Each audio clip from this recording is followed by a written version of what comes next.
అందరికీ praise the lord. ఈరోజు Hebron calendar వాగ్దానము సామెతల గ్రంథము 13వ అధ్యాయము 22వ వచనము చదువుకుందాం. మంచివాడు తన పిల్లల పిల్లలను ఆస్తికర్తలుగా చేయును, పాపాత్ముల ఆస్తి నీతిమంతులకు ఉంచబడును. తండ్రి శిక్షించిన కుమారుడు జ్ఞానము గలవాడగును, నీతిమంతులకు కళ్ళ మాటలు అసహ్యము.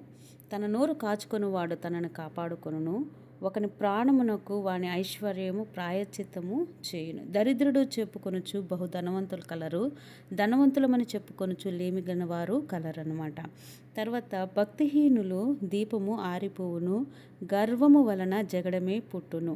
మోసము చేత సంపాదించి ధనము క్షీణించిపోవును, కష్టము చేత సమకూర్చువాడు తన ఆస్తిని వృద్ధి చేసుకును.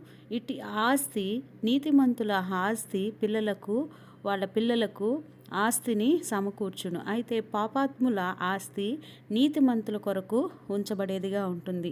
వారు తినరు, వారు తన పిల్లలకి పెట్టరు, వాళ్ళు ఏది అనుభవించరు.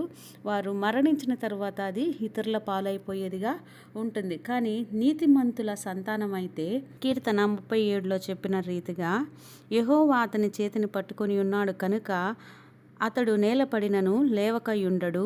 నేను చిన్నవాడనయ్యుంటిని, ఇప్పుడు ముసలివాడనయ్యున్నాను. ఆయనను నీతిమంతులు విడువబడుట గాని వారి సంతానము భిక్షమెత్తుట గాని నేను చూచియుండలేదు. కాబట్టి నీతిమంతులు ప్రభువు ఆశీర్వదించువాడిగా వారిని వర్ధిల్లింపజేసేవారిగా ఉంటున్నాడు. యెహోవా ఆశీర్వాదం నొందిన వారు ఈ రీతిగా ఆశీర్వదించబడురు, ఈ రీతిగా వారు వర్ధిల్లుదురు అన్నమాట. ప్రార్థన చేసుకుందాము. ప్రేమగల తండ్రి యేసయ్యా, నీకు వందనాలు చెల్లిస్తున్నాను. తండ్రి, నీ పిల్లలను ఆస్తికర్తలుగా చేసే దేవుడివి నాయన. నిన్ను నమ్ముకున్న వారిని నువ్వు విడిచిపెట్టే దేవుడు కాదు. నువ్వు దీవిస్తే, నువ్వు ఆశీర్వదిస్తే అది ఎన్నటికీ ఆశీర్వాదం. అందుని బట్టి స్తుతిస్తూ కొద్ది ప్రార్థన యేసుక్రీస్తు నామములో అడిగి వేడుకొని పొందుకున్నాం పరమ తండ్రి. ఆమెన్. ప్రార్థన అవసరాల కొరకు ఇవ్వబడిన నంబర్కి మెసేజ్ చేయండి. మీ కొరకు ప్రార్థన.